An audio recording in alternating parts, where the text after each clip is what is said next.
अस्सलाम वालेकुम, क्या हाल है? ठीक हैं आप लोग?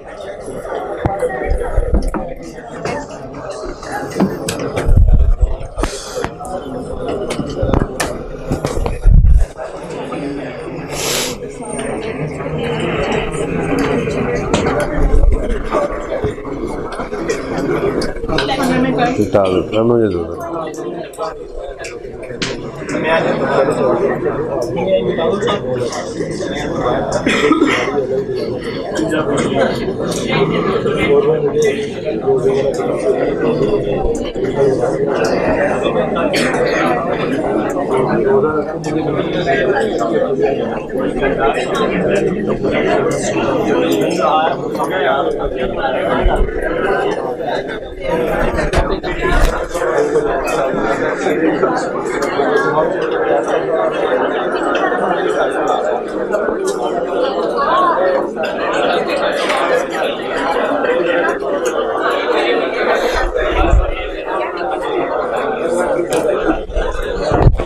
ओके जी, चुप कर जाएं अब। क्वेश्चन कल हमने शुरू किया था, उसका नाम ये नहीं था, उसका ईयर एंड भी ये नहीं था, ईयर नहीं था बल्कि मंथ था। NKL एंटरप्राइजेस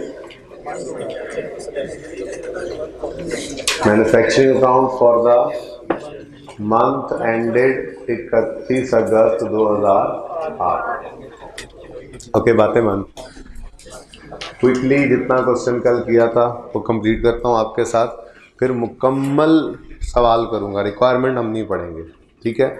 उसके बाद फिर ताकि जो वो याद माजी अजाब है, जो आपको इंट्रो की बात जो सामने आनी है, वो ज़रा रिवाइज़ कर लेंगे सारी। उसके बाद फिर बता दूंगा रिक्वायरमेंट कितनी सी थी, ताकि उसके अलावा जो रिक्वायरमेंट मांग सकता है वो हम एटलीस्ट डिस्कस कर लेंगे। ये किसी को मैसेज कर दें भाई, ये काम नहीं कर रहा, सही बंद हो रहा है, चल रहा है, बंद हो रहा है, चल रहा है।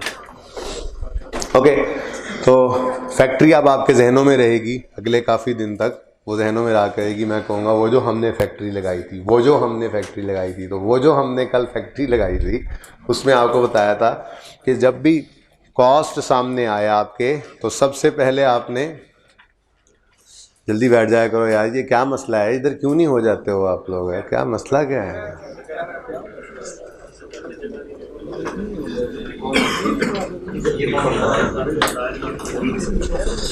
जी? मैंने आपसे कहा था कि सबसे पहले कॉस्ट से आपने पहला सवाल क्या करना है कि कॉस्ट प्रोडक्शन है या नॉन प्रोडक्शन, ठीक है? प्रोडक्शन है या नॉन। एक बार प्रोडक्शन कॉस्ट कर लिया हमने आइडेंटिफाई उसको, तो फिर हमने एक बात कही थी कि या तो फैक्ट्री में होने वाली इनकर होने वाली कॉस्ट जो है, या तो वो डायरेक्ट मटेरियल होगी, या वो डायरेक्ट लेबर होगी, या फिर वो ओवरहेड। प्रोडक्ट की कॉस्ट में उसको हम ऐड करेंगे। फिर हमने 3 मेन हेडिंग्स बना ली थी, ठीक है जी, कि डायरेक्ट मटेरियल कोई कॉस्ट हो सकती है, या डायरेक्ट लेबर हो सकती है, या फिर फैक्ट्री का ओवरहेड, ठीक है? इन 3 के बाहर की बात कोई नहीं होती, ठीक हो गया? फिर अगली बात आपसे ये की थी कि हमें रॉ मटेरियल परचेज्ड या ओपनिंग या क्लोजिंग से कोई कंसर्न नहीं होता था, हम इंटरेस्टेड होते थे रॉ मटेरियल कंज्यूम्ड की फिगर में। और रॉ मटेरियल कंज्यूम्ड की फिगर आया करती है कैसे जी? Opening stock of raw material plus purchases raw material की less closing stock of raw material, ठीक है जी?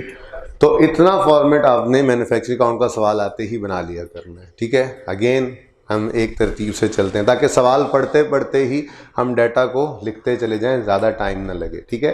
तो ना लिखें opening stock plus purchase less closing stock भी, एटलीस्ट ये काम तो कर सकते हैं आप कि आप हेडिंग बनाएं मैन्युफैक्चरिंग अकाउंट की, उसके बाद डायरेक्ट मटेरियल की हेडिंग दे के 5-6 लाइनें खाली छोड़ दें एहतियातन, ठीक है? डायरेक्ट लेबर लिखें, 2 लाइन्स खाली छोड़ दें, फिर ओवरहेड्स लिखें, 10 लाइनें खाली छोड़ दें, इससे ज़्यादा नहीं, 4 5 6 आइटम्स ही होते हैं, 10 लाइनें इसके लिए खाली छोड़ दें और एंड पे जाकर लिखें टोटल फैक्ट्री कॉस्ट। और इस जगह पर लिखें टोटल फैक्ट्री कॉस्ट सफ़े के नीचे 3 लाइनें बस आपके पास अवेलेबल हों। उस पर क्या करते हैं हम, क्लोजिंग वर्किंग, वो भी बात कर लेता हूँ दोबारा। बहरहाल आपने कितना फॉर्मेट बना लेना है जी, डायरेक्ट मटेरियल 5-6 लाइनें खाली, फिर डायरेक्ट लेबर 2 लाइन्स, फिर फैक्ट्री ओवरहेड्स 10 लाइनें खाली छोड़ के आपने हेडिंग लिख लेनी है टोटल फैक्ट्री कॉस्ट। उसके नीचे 3-4 लाइनें बस खाली हो सफ़े के ऊपर। अगली बात मैंने आपसे कहा था कि हम जो कैलकुलेट करने निकले थे वो क्या कैलकुलेट करने निकले थे, वो कॉस्ट ऑफ गुड्स मैन्युफैक्चर्ड निकालने निकले थे। तो कॉस्ट ऑफ गुड्स मैन्युफैक्चर्ड का मतलब क्या है, जो चीज़ें हमारी इस दफ़ा, इस महीने, इस साल, इस पीरियड में फैक्ट्री में बन चुकी हैं उनकी कॉस्ट। लेकिन कल हमारी फैक्ट्री में वो एक कार पेंट डिपार्टमेंट में खड़ी हुई नज़र आ रही थी, वो ना रॉ मटेरियल रही थी ना फिनिश गुड, ठीक है।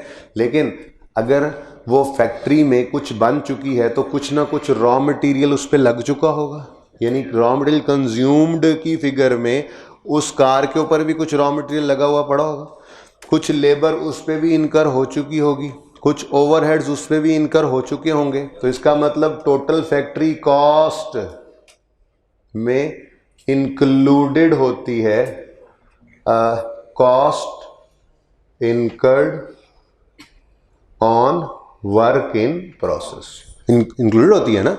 अब भाई देखो, फैक्ट्री में एक चीज़ बनी है, पूरी नहीं बन पाई, लेकिन कुछ मटेरियल तो लगा उस पर, कुछ लेबर तो लगी उस पर, कुछ ओवरहेड्स तो लगे उस पर। और यहाँ पे हम इस पीरियड के, इस पूरे पीरियड के रॉ मटेरियल कंज्यूम्ड को भी ले रहे हैं, इस पूरे पीरियड की लेबर वर्कड को, उसको जो पैसे दिए लेबर को, वो भी हम यहाँ पर ले रहे हैं, और ओवरहेड्स भी टोटल ले रहे हैं। तो जब सारी कॉस्ट इस पीरियड की फैक्ट्री की मौजूद हैं तो उसमें प्रोसेस के ऊपर जो कॉस्ट लगी है वो भी शामिल है। लेकिन हम निकालने क्या चले थे, कॉस्ट ऑफ गुड्स मैन्युफैक्चर्ड।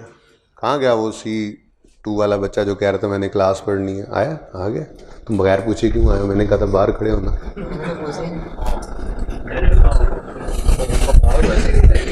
बुखार हो गया था। ओके जी, तो हम निकालने चले थे कॉस्ट ऑफ गुड्स मैन्युफैक्चर्ड। तो ये तो कॉस्ट ऑफ गुड्स मैन्युफैक्चर्ड में नहीं आता, ये तो मैन्युफैक्चर हुई ही नहीं है अभी। तो मैंने आपको कहा था इस टोटल फैक्ट्री कॉस्ट में से हम क्लोजिंग वर्क इन प्रोसेस को, यानी कि जो प्रोसेस इस पीरियड के एंड पे हमारे पास प्रोसेस में चीज़ें पड़ी हैं उनकी कॉस्ट गिवन होगी सवाल में। वो बड़ा टेक्निकल काम है, आपसे नहीं निकलेगी, वो गिवन होगी हमेशा सवाल में, ठीक है। हम उस क्लोजिंग वर्क इन प्रोसेस की कॉस्ट को टोटल फैक्ट्री की कॉस्ट में से माइनस कर देंगे, ठीक है। और ओपनिंग को ऐड क्यों करेंगे? अब आप इसी क्लोजिंग को सोचें, जब ये क्लोजिंग अगले पीरियड में ओपनिंग बनेगा तो सबसे पहले हम इसके ऊपर मज़ीद कुछ मटेरियल लगना हुआ तो लगाएंगे, मज़ीद कुछ लेबर लगाएंगे, मज़ीद कुछ ओवरहेड्स लगाएंगे, और सबसे पहले ये जो पीरियड एंड पे क्लोजिंग में वर्क इन प्रोसेस था ये फिनिश गुड बन जाएगा, ठीक है। तो पिछले पीरियड में ऐसे ही क्लोजिंग वर्क इन प्रोसेस जो था वो इस पीरियड के अंदर सबसे पहले वो फिनिश हुआ होगा। तो इसलिए हम ओपनिंग वर्क इन प्रोसेस को ऐड कर देते हैं, ठीक है। नहीं समझ आ रहा ओपनिंग वर्क इन प्रोसेस तो कोई बात नहीं, क्लोजिंग तो समझ आ रहा है ना। तो जब क्लोजिंग लेस करना है तो ओपनिंग को क्या कर देना, ऐड कर देना, ठीक है। ये फॉर्मेट हमने इतना बना लिया करना है पर्चे में, ठीक है। ओके, चले पहले यही काम कर लेते हैं, उसके बाद सारी पिक्चर क्लियर करेंगे हम। जो कुछ इसमें पॉसिबली हो सकता है सवाल के अंदर वो मैं आपके सामने रख दूंगा। उसके बाद ऑप्शंस भी जो अवेलेबल होंगे वो कर लेंगे डिस्कस। उसके बाद फिर रिक्वायरमेंट पढ़ लेंगे कि इसने रिक्वायरमेंट ये मांगी थी और अब वो इसके अलावा ये रिक्वायरमेंट मांग सकता है, ये रिक्वायरमेंट मांग सकता है, ये रिक्वायरमेंट मांग सकता है। तो ये बात हम कर लेंगे, ठीक है। तो करें शुरू सवाल। इतनी बात हमने कर ली थी। क्वेश्चन अपने सामने ओपन रखें, मेरे पास नहीं है, और मुझे स्टार्ट से क्वेश्चन जो है दे दो यार question. NKL enterprises produces a single product on 31 July 2008।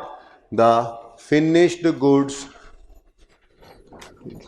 बेटा आप जरा थोड़ा सा साथ हो जाए, बैठा तो नहीं इधर, साथ हो जाए, एंड से आप उठ के इधर आगे साथ हो जाए, थोड़ा सा कोना नहीं यूज़ होना, वो वाला यही वाली साइड यूज़ होगी, यही यूज़ होगी। ओके जी, ऑन 31 जुलाई 8 को मैंने कहा था, यूं समझ लें जैसे ये 1 अगस्त 8 है, एक ही बात है ना, और हमारा मंथ का एक मंथ का रिकॉर्ड था, तो मंथ के स्टार्ट को 1 अगस्त 8 कहेंगे और मंथ का एंड क्या है 31 अगस्त 8। ठीक है, अब यहां पर फिलहाल अभी भी ब्रैकेट लगाएं, ऑन 31 जुलाई 2008, इससे आगे क्या लिखा हुआ है, द फिनिश्ड, इससे ब्रैकेट स्टार्ट कर लें। ठीक है जी, और क्लोज करें इस ब्रैकेट को 220 पर यूनिट एंड पे क्लोज कर दें, एंड को भी ब्रैकेट में रख लें। ये अभी बस 10 मिनट में इंशाल्लाह इस पे बात हो जाएगी। ठीक है, लेकिन कल की तरह से यहाँ पे ब्रैकेट लगाई थी, इसको ब्रैकेट में ही रखें।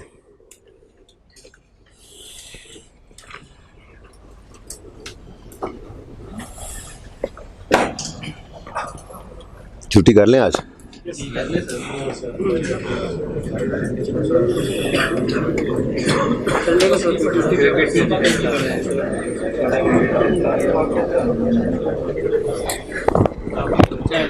संडे आपका नहीं ऑन होगा कभी भी इंशाल्लाह। FR1 का संडे नहीं ऑन होगा, FR2 इंट्रो का हो सकता है, FR1 का सिलेबस इतना नहीं है, और छुट्टियां भी नहीं आई इस बैच में ना, ईद वगैरह की। ठीक है, 3 नहीं है, 2 हैं, और वो छुट्टियां नहीं हैं, वो पेपर्स हैं। पास करना है इस दफ़ा पेपर, तो जो असेसमेंट का ऐलान हो रहा है उसको सीरियसली लीजिएगा। 75 to 80% सिलेबस हम तकरीबन कवर कर चुके हैं आज की डेट तक। 75%, अगर आप 70 ही कह लो। ठीक है, जो कॉस्ट चल रहा है और जो रेवेन्यू और रेशोज रह जाएगा, ये आखिरी मंथ में मैं आपको एग्ज़ाम लेवल पे, हम हर टॉपिक एग्ज़ाम लेवल पे करके ही छोड़ते हैं, मैं इसको एग्ज़ाम लेवल पे आपके साथ करके ही आपको जो है वो घर भेजूँगा। जब ये एग्ज़ाम लेवल पे हो जाएंगे और पिछले सारे सिलेबस को आपने एग्ज़ाम लेवल पे पेपर के लिए तैयार कर लिया होगा, तो बहुत से ज़्यादा चांसेस हैं कि आप प्रेप लीव में भी जो है वो तैयारी कर लें। अगर गुजारे की भी तो आप इंशाल्लाह पास हो जाएंगे। भाई ये बंद हो रहा है बार बार, किसी से कह दें काइंडली, मैंने पहले भी अर्ज़ किया। ठीक है, माइक ये इसमें बैटरी चेंज कर दें। ठीक है, सही है ना? तो इसको सीरियस लेना, जो हो गया सो हो गया, जो गुज़र गया चलो वो वक्त गुज़र गया, लेकिन अभी भी ये मौका है, ऐसे समझ लें अल्लाह ने आपको एक मौका दे दिया। 70% को एग्ज़ाम लेवल पे लाएं, समझें कि ICAP का पेपर देना है। ठीक है, और उसको अच्छे से तैयार कर लें। जो आखिरी 3 टॉपिक्स हैं ये मैं आपके साथ इंशाल्लाह आखिरी मंथ में आपको तैयार करके ही घर भेजूँगा। तो एक मौका अल्लाह ने आपको दे दिया, जो पहले गुजर गया था उसमें एफ़र्ट नहीं थी, तो अब एफ़र्ट पुट कर लें। ठीक है, सही है, ओके जी। अब ब्रैकेट लग गई तो बाकी बच गया, on 31 July 2008 the finished goods the stock of raw material was worth 540। जी ओपनिंग स्टॉक है 5,40,000 रुपीज़ में हमने ये सवाल किया था असल में कल। ओके, नेक्स्ट,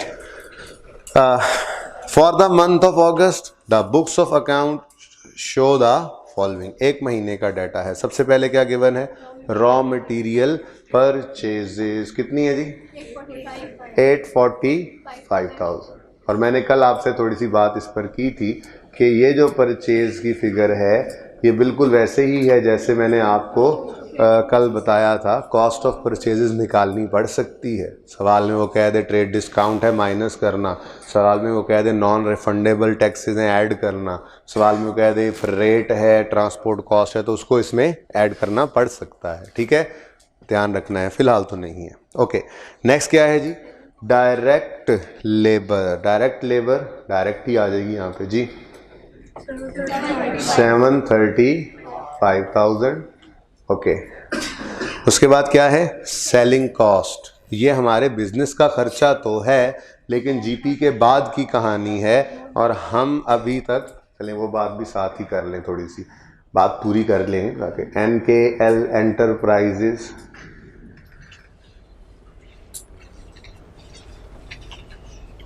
मैं इसकी इनकम स्टेटमेंट का एक्सट्रैक्ट बना लेता हूँ, जिसको स्टेटमेंट ऑफ कम्प्रिहेंसिव इनकम भी कहते हैं, क्योंकि हमें ये सवाल पूरा करने का मौका FR1 में नहीं FR2 में इंशाल्लाह पूरा मौका मिलेगा।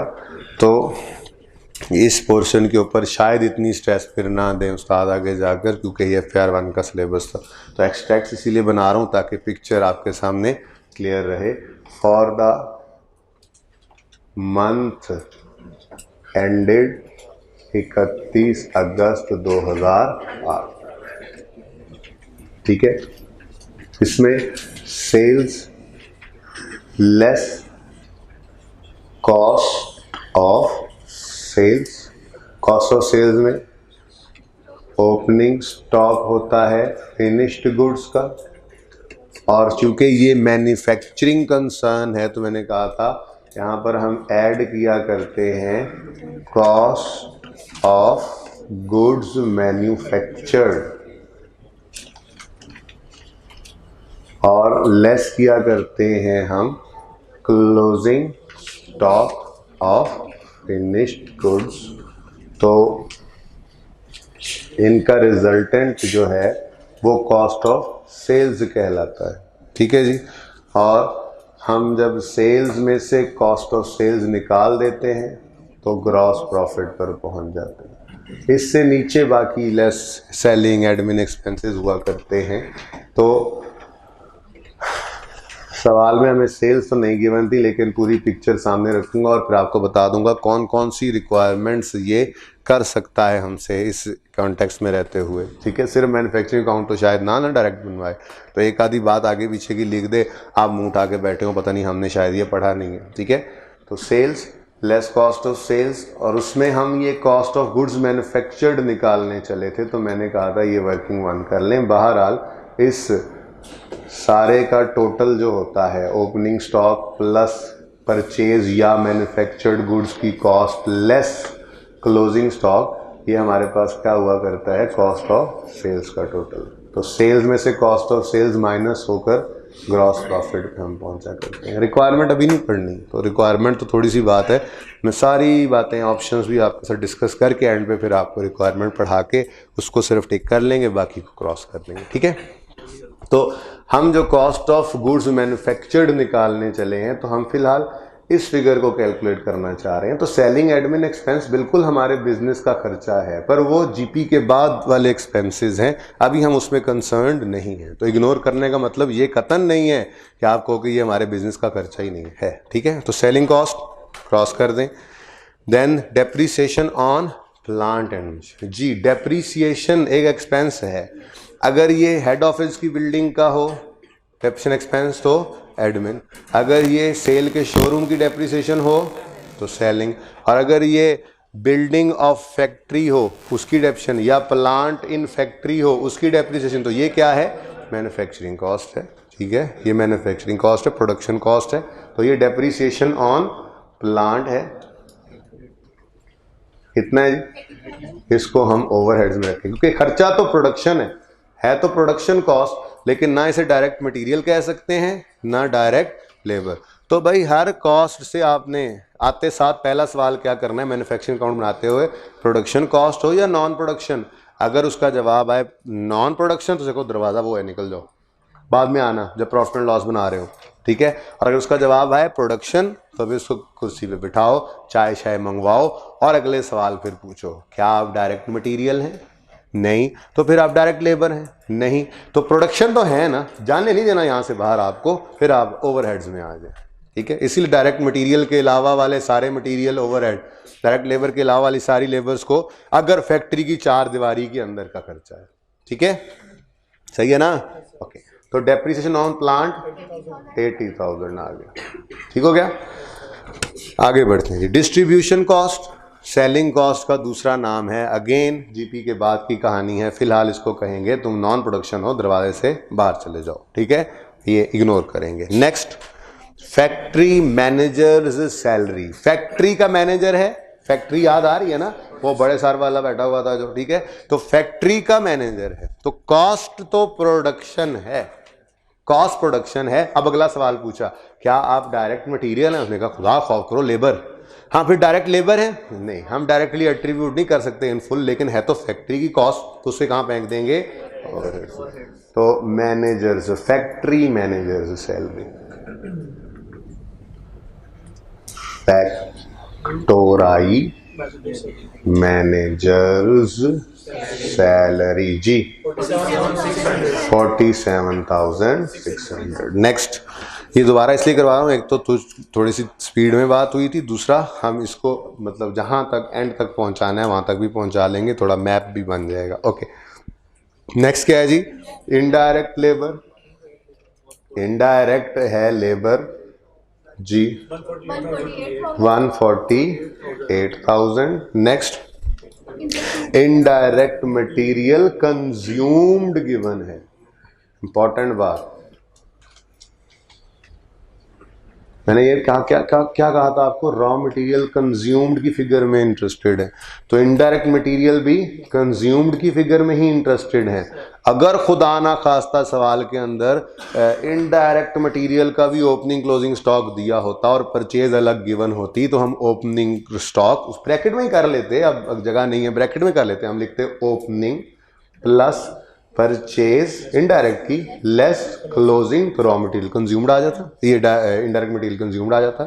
ऐसे ही सवालों में कभी आपके सामने स्टोर स्पेयर्स और लूज टूल्स का लफ्ज आ जाए, जो आप प्रोडक्शन कर रहे हैं, प्लांट लगा हुआ है, वहाँ पे आपके स्टोर स्पेयर्स भी होते हैं, कोई नट बोल्ट होते हैं, कोई लूज टूल्स बड़े होते हैं। तो बिल्कुल उसी तरह से जैसे स्टेशनरी है, जैसे क्रॉकरी था, कंज्यूम्ड की फिगर लेते थे, वैसे ही लूज टूल्स भी कंज्यूम्ड निकालेंगे। अब अगर वो कंज्यूम्ड दे दे, अल्हम्दुलिल्लाह, ये काम करने की ज़रूरत नहीं पड़ेगी, और अगर वो परचेज और ओपनिंग क्लोजिंग दे दे तो फिर कंज्यूम्ड निकाल लेंगे, मसला कितना सा है। ठीक है, बहरहाल अभी तो गिवन है इनडायरेक्ट मटेरियल कंज्यूम्ड कितना? 45,000। ओके, उसके बाद क्या गिवन है? अदर प्रोडक्शन ओवरहेड से प्रोडक्शन कॉस्ट। कॉस्ट से हमने पूछा भाई, कॉस्ट ने कहा नाम से नहीं पता लग रहा, प्रोडक्शन। हमने कहा चलो ठीक है, प्रोडक्शन हो क्या हो, डायरेक्ट मटेरियल और डायरेक्ट लेबर। उसने कहा ओवरहेड। अन्य हो देखो ओवरहेड, तो प्रोडक्शन भी है और ओवरहेड भी है। तो यहाँ पे हमने आकर लिखा अदर प्रोडक्शन ओव्स जी 84,000। ओके, और जी other accounting cost, other admin overheads. जाओ निकल जाओ, जब प्रॉफिट एंड लॉस बने जीपी के बाद की कहानी शुरू करेंगे तब आना, अभी आपकी कोई जगह हमारे पास नहीं है। क्लियर? उसके बाद other information is as under, A और डी पॉइंट्स इग्नोर्ड हैं ऊपर वाली ब्रैकेट समेत, जिस पे अभी बात होने लगी है। पॉइंट बी और सी की बात करेंगे फिलहाल, तो हम जितना हमने कल किया था। Point B, the value of raw material on 31 August amounted to 6 lakh.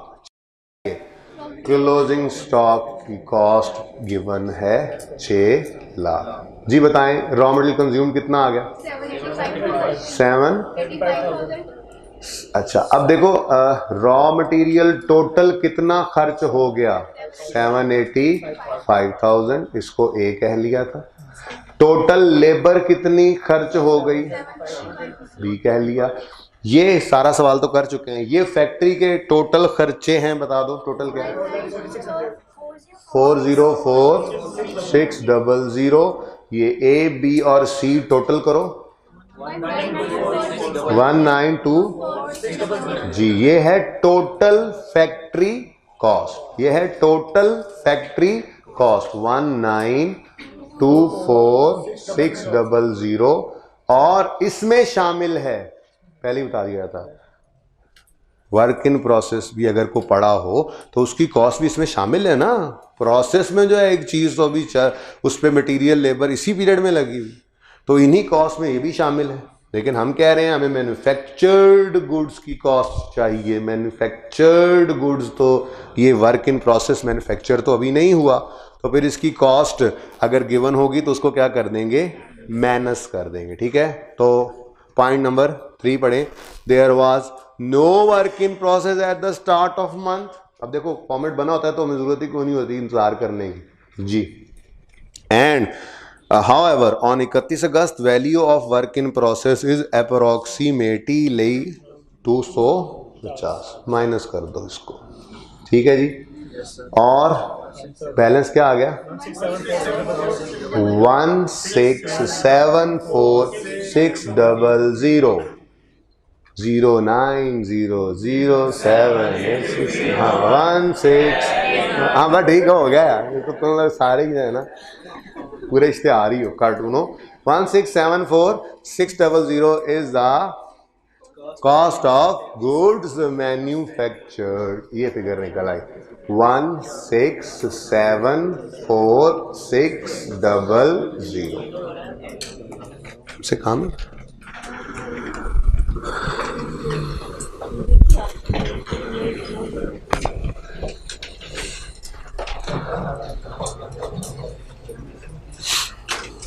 ठीक है, यहां तक तो बात कल हो चुकी हुई है। ठीक है, अच्छा अब अगली बात छोड़ो, रिक्वायरमेंट तो हमने पढ़ी नहीं। ठीक है, अब रह गई थी दो चीजें, ऊपर की एक ब्रैकेट पॉइंट ए और point D. Okay, point A में क्या कहता है वैसे ही जरा बता दो। 8000 units of finished goods were produced during the year. क्या मतलब, मैं यूं कह सकता हूं कि ये जो कॉस्ट है, ये cost 8000 units produced during the month की है। वही कह रहा है ना, ये कह सकते हैं कि this is the cost of 8000 units manufactured या प्रोड्यूस्ड ड्यूरिंग द मंथ। यही क्या हुआ उसने, ठीक है, ये ड्यूरिंग लिखा है मैंने वैसे, ड्यूरिंग द मंथ। ओके, कह सकते हैं ये, चलो कह चुके हैं। ओके अच्छा जी, ऊपर वाली ब्रैकेट भी आप पढ़ ही लेते हैं। वो कहते हैं on 31 July 2008 the finished goods stock, यानी 1 अगस्त ओपनिंग डेट पे बता रहा है, the finished goods stock consisted of 4000 units valued at 220 per unit. इधर देखें जी, 4000 यूनिट्स पड़े हैं और हर एक की कीमत है 200।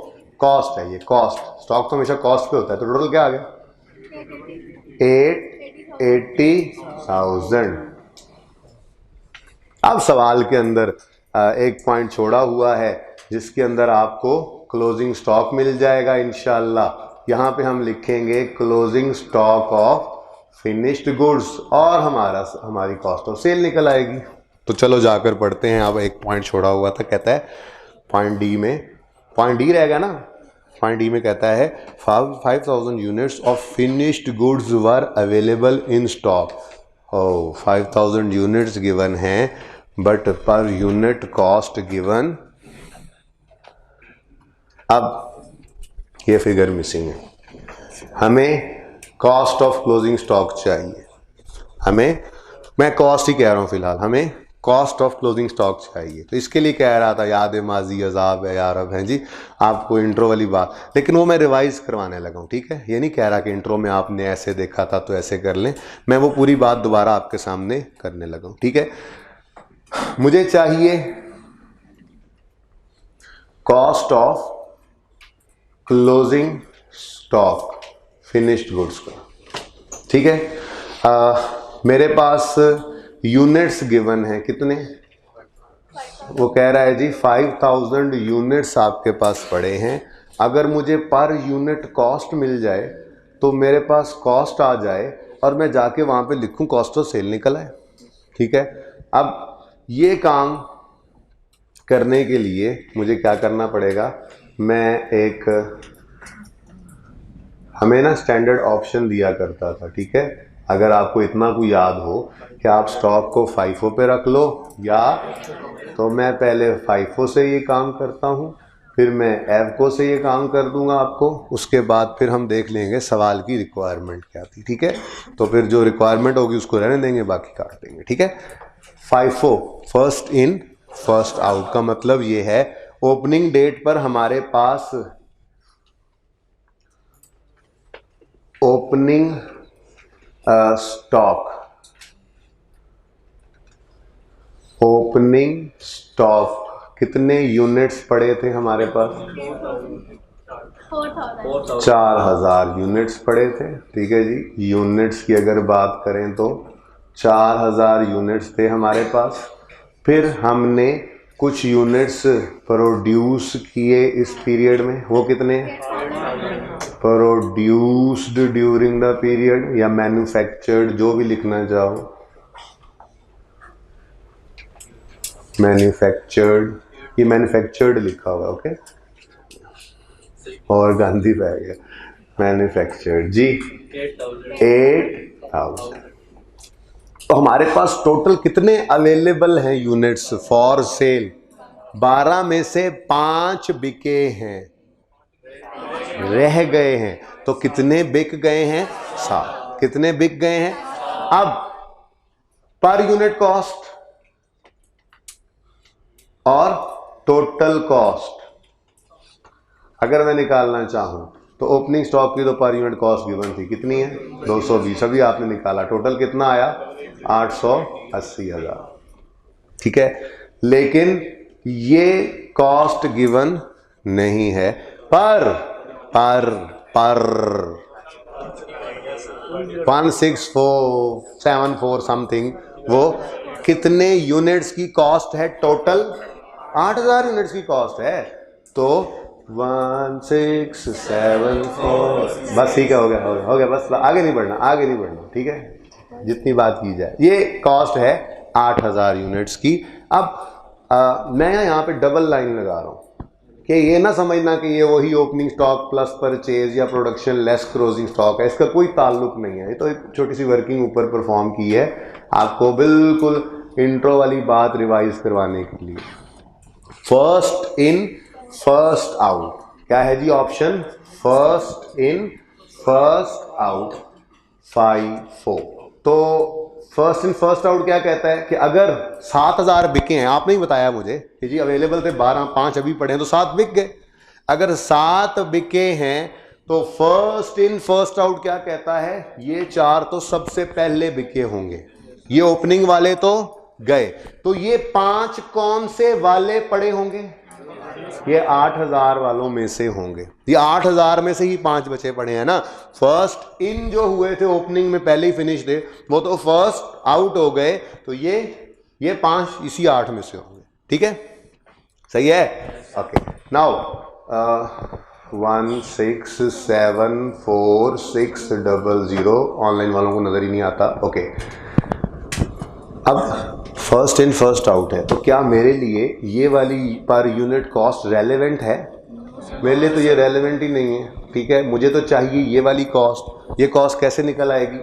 इस टोटल कॉस्ट को डिवाइड कर दूंगा मैं इस 8,000 से। ठीक है, 20 एग्जैक्ट फिगर बता दो। 2010 वाले अल्लाह तुम्हें हिदायत दे, पिछली क्लास में भी एक था ऐसा ही। ठीक है, 209 पॉइंट बताना, 0.3 अगर हो। किसने बोला 210? किसने बोला? किसने? बताओ मुझे जरा, कौन था? 200 भाई, 209.3 का मतलब 209 होता है, 210 कैसे हो सकता है? खुदा का खौफ करो, रेट्स के साथ बहुत ध्यान किया करो। ये कितनी ज़्यादा अमाउंट्स के साथ 8,000, 10,000, 20,000, 50,000 यूनिट्स के साथ मल्टीप्लाई होना है, तो ये पॉइंट्स की गेम बहुत आगे निकल जाती है। तो राउंड तो सही कर लो, FR1 में पहुंच गए हो, राउंड डाउन करो या राउंड अप करो तो 0.5 का जो है वो ब्रिज होता है। 0.5 से नीचे वाली फिगर्स राउंड डाउन होती हैं। तो जेड़ा भी सी लभ्या नहीं मैनू, ठीक है, छुपा लिया आसपास वालों ने। बता दो 20 एग्जैक्ट ही बताओ, 209.32। चलो गाली मुक्की, राउंड ही नहीं करते। ठीक है, अब 4,000 फर्स्ट इन हुए, फर्स्ट आउट हो गए, ये 5 इन्हीं 8 में से पड़े हैं।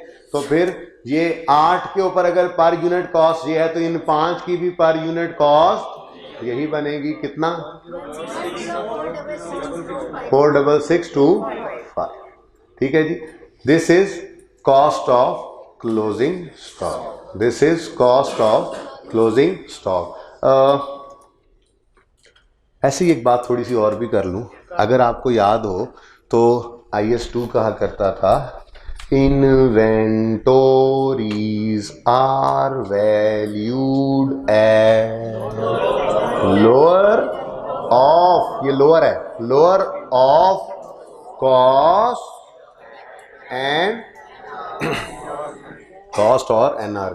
अच्छा, बातें इंट्रो में कर रहे हैं ना, इसलिए मुझे रिवाइज करानी पड़ रही हैं। अगर इन्वेंट्री का टॉपिक मैं यहाँ पढ़ा रहा था तो मैं ये बातें ना करता, मैं डायरेक्ट रिक्वायरमेंट ही करता। ये रिक्वायरमेंट नहीं कर रहा, मैंने आधा लेक्चर इस सवाल पे दोबारा लगा दिया कि सारी पिक्चर आपके सामने आ जाए, उसके बाद ताकि वो रिवीजन भी हो जाए, उसके बाद हमें जो रिक्वायर्ड है चीज़ वो पता लग जाएगी, थोड़ी सी रिवीजन भी हो जाएगी। तो पूरे सवाल में कहीं पे एनआरवी का डाटा नहीं गिवन, वरना हम क्या किया करते थे, एनआरवी ऑफ क्लोजिंग स्टॉक निकाला करते थे। ठीक है जी, वो तो अब अवेलेबल ही नहीं है, हमारे पास है ही नहीं। तो फिर इनमें से जो लोअर होता था वही वैल्यू कहलाती थी। वही क्या कहलाती थी? वैल्यू। और बैलेंस शीट में, इनकम स्टेटमेंट में हम लेकर क्या जाया करते थे? Value of closing stock. कितने बच्चों को ये बात याद आ गई? सवालों में वो लिखा करता था calculate value of closing stock, तो हम कहा करते थे वैल्यू का मतलब होता है लोअर ऑफ कॉस्ट और एनआरवी। फिर कॉस्ट निकालते थे, फिर एनआरवी निकालते थे, टेस्ट लगाकर देखते थे, जो लोअर होता था वो वैल्यू कहलाती थी। ठीक है, तो ये क्या है?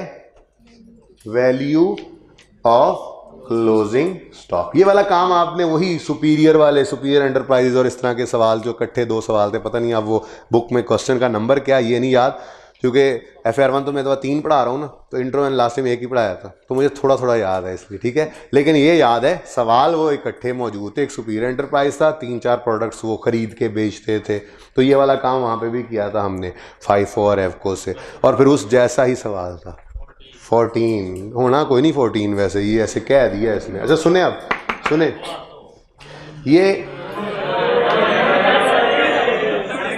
अच्छा सुने सुने सुने, फिर ये बाद में कर लेते हैं बात। अच्छा सुन लो ले बेटा, कॉस्ट ऑफ क्लोजिंग स्टॉक सवाल ने मांगी हुई है रिक्वायरमेंट, जब पढ़ाऊंगा वैल्यू, लेकिन पूरे सवाल में एनआरवी का डाटा नहीं था, तो जो कॉस्ट थी वही वैल्यू साबित हुई है। लेकिन हमने रिवीजन कर ली।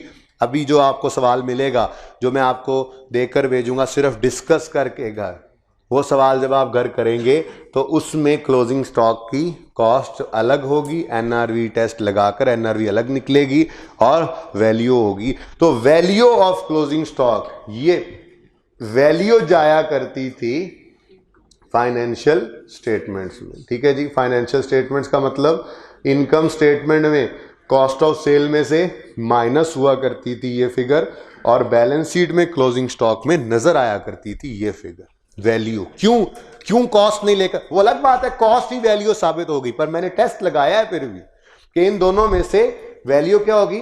लोअर। इन दोनों में से लोअर, तो वो तो दूसरी का डाटा नहीं है, वैल्यू नहीं। कॉस्ट कभी नहीं कहना, क्यों? IS2 कहता है इन्वेंट्रीज, ये IS2 जो स्टैंडर्ड है इन्वेंट्रीज का, वो ये कहता है कि inventories are valued at, lower inventories are valued at, तो वैल्यू ऑफ इन्वेंट्री। ठीक है, तो बैलेंस शीट में हमेशा वैल्यू जाती है, याद रहेगा। ठीक है, ओके चले, तो ऐसे ही बातें बढ़ती जा रही हैं। थोड़ी देर के लिए अज्यूम करते हैं, अब तो इंट्रो ही शुरू हो गई है। फिर अज्यूम करते हैं हम वेटेड एवरेज, स्टैंडर्ड ने हमें अलाउ किया हुआ है ऑप्शन। ठीक है, तो हमने कहा नहीं जी हमने FIFO नहीं लगाना, हमने एवको लगाना है, तो एवको लगा लेते हैं, कोई मसला नहीं है। ठीक है, मामलात तो सारे वहीं के वहीं हैं, तो देखिए मैं लाइन भी वहीं पे लगाता हूँ। अब एवको का मतलब ये है कि अब FIFO नहीं लगाएंगे, ये ना आप दोनों लगा रहे हो, एक कोई ऑप्शन है ये। ठीक है ना, तो एक ऑप्शन सेलेक्ट करना है आपने। ठीक है, तो हमने ऑप्शन सेलेक्ट किया, हमने कहा जी हमें एवको लगाना है, और हमें क्लोजिंग स्टॉक ऐसे ही लिख लेता हूँ फर्क ना पड़े, cost of closing stock finish goods की चाहिए, कॉस्ट चाहिए। ठीक है, यूनिट्स हमारे पास मौजूद है 5000। ठीक है, लेकिन अगली बात का हमें पता नहीं। ठीक है, तो अब देख लेते हैं वो डाटा जैसे पहले निकला था। बहरहाल हम चले और हमने लिखा ओपनिंग स्टॉक, ये ओपनिंग स्टॉक भी फिनिश्ड गुड्स का ही है, और ये फिनिश गुड्स फिनिश हुई हैं तो प्रोड्यूस है ना। ठीक है, प्रोड्यूस मैन्युफैक्चर्ड भी फिनिश गुड्स ही हैं। तो ओपनिंग स्टॉक हमारे पास कितने यूनिट्स पड़े थे? 4000 ये यूनिट्स थे। ठीक है जी, पर यूनिट कॉस्ट इनकी गिवन थी हमें 220, और टोटल कॉस्ट हमने कैलकुलेट की थी 8,80,000। ओपनिंग तो वही रहना है ना, ओपनिंग का कोई मसला तो नहीं। फिर हमने प्रोड्यूस किए या मैन्युफैक्चर किए कितने यूनिट्स, 8,000 यूनिट्स। और ये नहीं पता, लेकिन ये पता है 1674600। ठीक हो गया? नहीं बना टेलीफोन, चुप करो।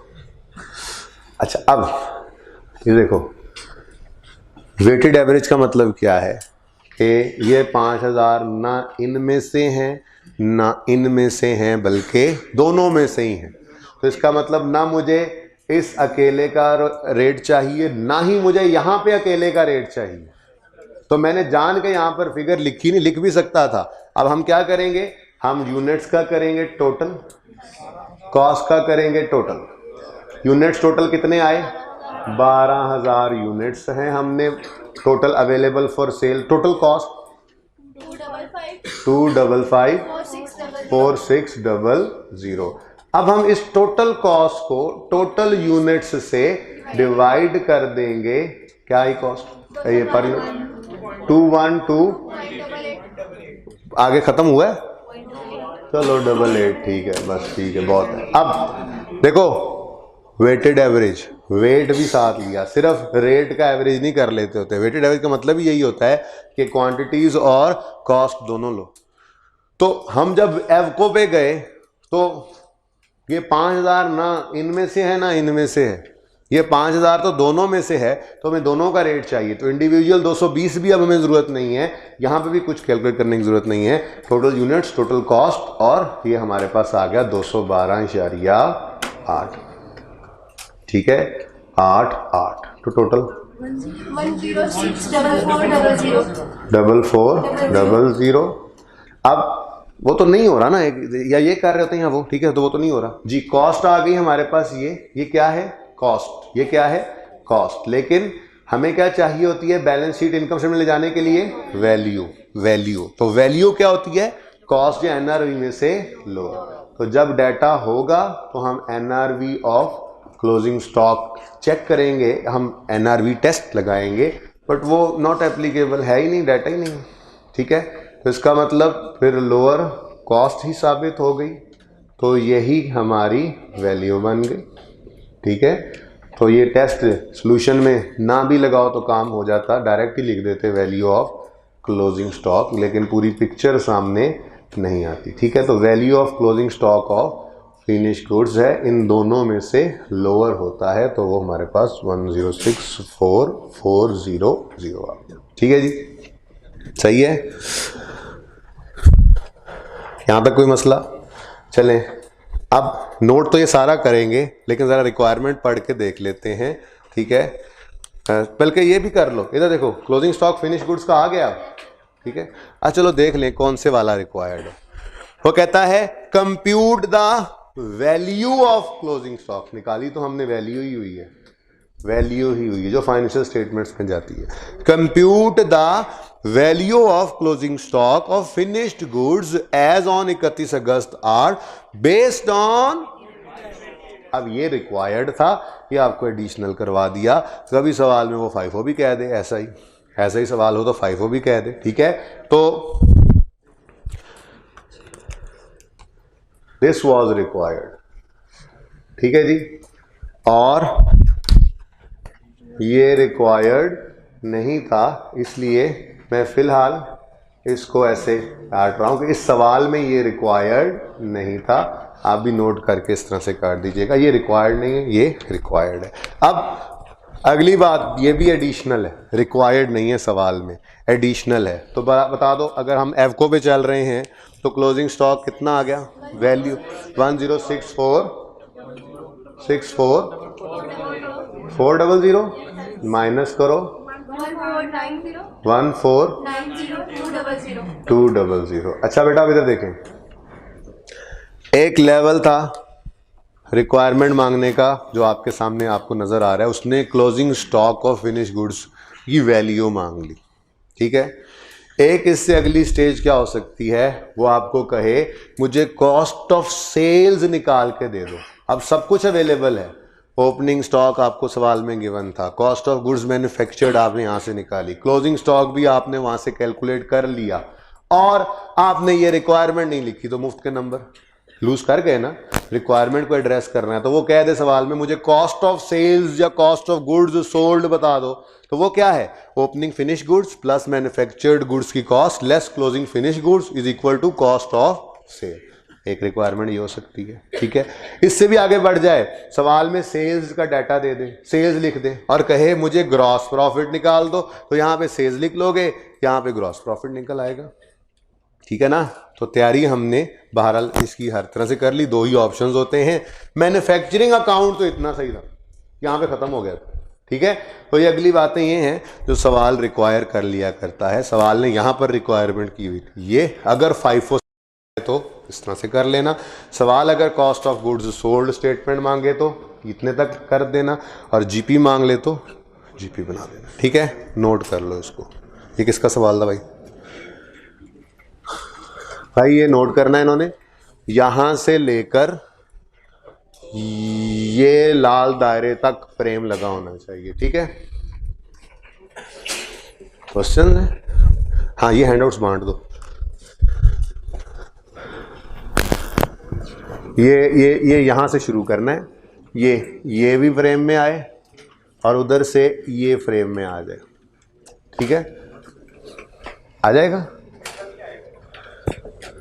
कहां तक नहीं आएगा?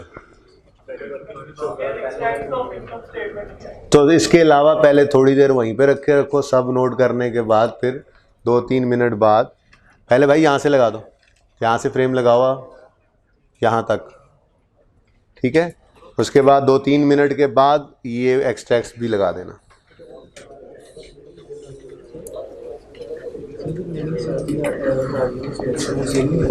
हाँ हाँ, बच गए हैं, हाँ। तो 7,000 यूनिट कितने के बेचे हैं? डेटा नहीं ना गिवन, ठीक। कॉस्ट पे सेल कर दें, अल्लाह वास्ते बैठे हुए यहाँ पे, काम कारोबार करने बैठे हुए हैं। सेलिंग प्राइस नहीं गिवन, वो कॉस्ट है, सेल सेलिंग प्राइस पे होती है, डाटा नहीं गिवन। होता भी तो मैं इस सवाल में ना लिखता, क्योंकि रिक्वायरमेंट तो सिर्फ वो थी, ये तो मैंने एडिशनल काम किया है।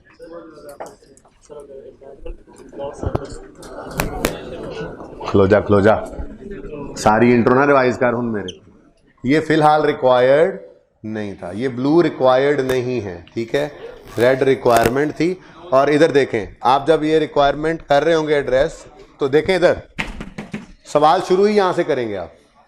दरअसल आप लिखेंगे cost of closing stock, closing stock के यूनिट्स होंगे, पर यूनिट नहीं पता, ये निकालने के लिए आप वर्किंग 1 करेंगे। वर्किंग 1 करके ये कॉस्ट आएगी, क्लोजिंग स्टॉक निकल आया, ये सवाल की रिक्वायरमेंट यहां पे खत्म हो जाती है, ठीक है। हाँ जी बोले। नॉर्मल एबनॉर्मल लॉस कभी भी कॉस्ट ऑफ सेल का हिस्सा नहीं बनता। मैंने तुम्हें सिंगल एंट्री में भी ये सिखाया है। इन्वेंट्री के एबनॉर्मल लॉस की एंट्री क्या करते थे? प्रॉफिट एंड लॉस डेबिट, वो यहाँ पे होता है, कॉस्ट ऑफ सेल या इन्वेंट्री क्रेडिट। भाई एबनॉर्मल लॉस प्रोडक्शन का भी होता है, एबनॉर्मल लॉस है, कॉस्ट ऑफ सेल का पार्ट नहीं बनाते बेटा, वो होता ही प्रोडक्शन का पार्ट है।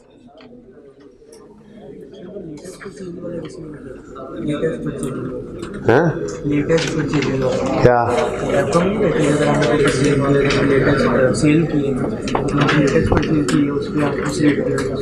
भाई पता नहीं क्या बात कर रहे हो सर, हमने सेल किया एवको में एवरेज होता है, कोई लेटेस्ट पुराना नहीं होता, सारे साल की परचेज का एवरेज रेट है। फाइफो में फर्स्ट इन फर्स्ट आउट हो गया, तो जो क्लोजिंग पड़ा है वो लेटेस्ट में से ही पड़ा है ना। हाँ मैंने सुना लिया, जोन सी बात भी करो यार, यूनिट ये क्या है, एक ही बात है।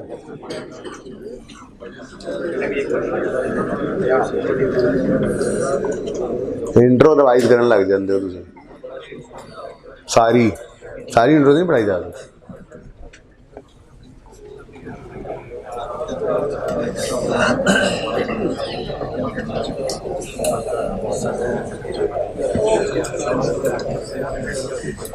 समझ आ रही है?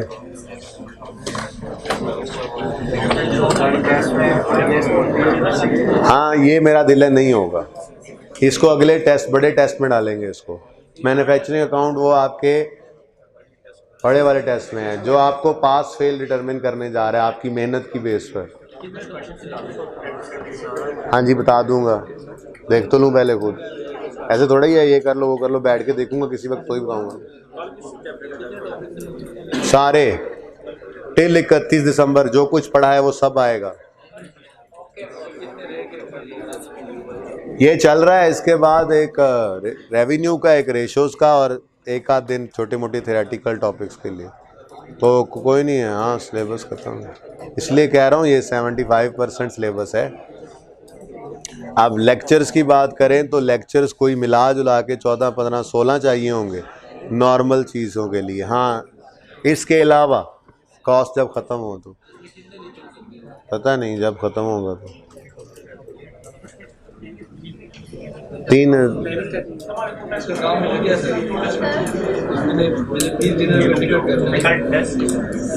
तुमने टिकट तब करना है जब मैंने तुम्हें कहना है कि चले जाना घर। एक हफ्ता पहले बताऊंगा कि एक हफ्ते बाद का टिकट कर लो। अगर तुमने उससे एक दिन पहले का भी टिकट लिया तो फिर तुम अपनी जिम्मेदारी पे घर जाओगे। अगली बारी इस क्लास में बैठने की तैयारी करके जाना। हाँ जी,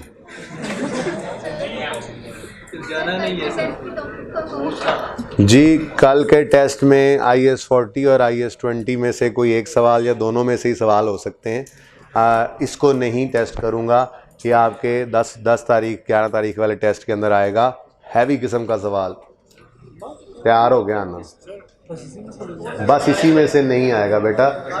खड़े हो ना ज़रा, खड़े हो जरा। बुखार था तुम्हें, तुम्हारा जुबान तो तुम्हारी जुबान को बुखार नहीं हुआ तुम्हारी? पहले क्या कहा, टिल 31 दिसंबर जो पढ़ा है, तो ये 31 दिसंबर है, आज पढ़ लिया है यहाँ तक, तो ये टेस्ट में आएगा। कल से जो पढ़ रहे हैं फिर वो टेस्ट में नहीं आएगा। वो भी आ सकता है वैसे तो, पेपर मैंने बनाना है। ये कॉन्सेप्ट अभी तुम्हें कोई कॉन्सेप्ट मैन्युफैक्चरिंग अकाउंट सिखा दिया तुम। ओके जी, जल्दी करें भाई, 2 टेस्ट रिटर्न होने वाले रहते हैं, जल्दी से बुलवा लें उनको। टेस्ट जल्दी से उन्हें कहेंगे ले आएँ जो रहता है। क्यों नहीं वापस तो हो गए।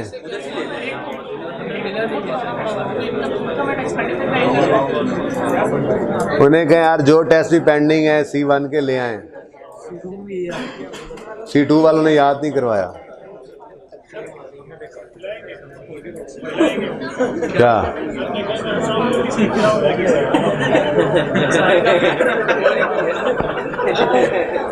नहीं, ताली मारो, ताली मारो। ये खेलना ही तो होता है। हाँ, ये वाला खिलाओ। चुप कर जाओ, मैं लेजर मार दूंगा। अच्छा जी, लगता है नोट हो गया। मेरा क्या कसूर, मिटा दूं?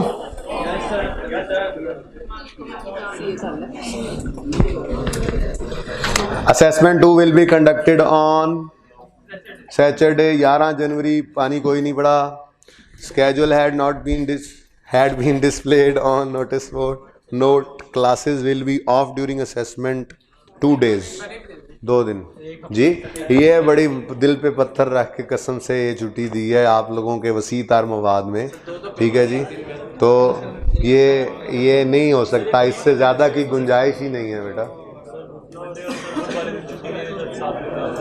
अभी मेरे बस में तो होता तो ये भी ना देते, लेकिन फ़ायदा हो जाना है इससे। नहीं कोई बात नहीं, खैर हिम्मत कर लो, एक बार तैयारी पूरी कर लो। यार चुप कर जाओ यार।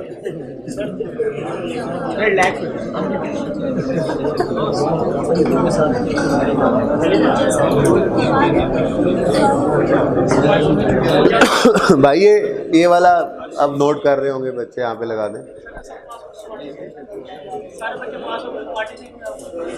सारे पास हो जाएं, पार्टी दूंगा। सारे पास हो जाएं, जितने बच्चे टेस्ट में अपीयर हों, सारे पास हो जाएं, मैं पार्टी दूंगा।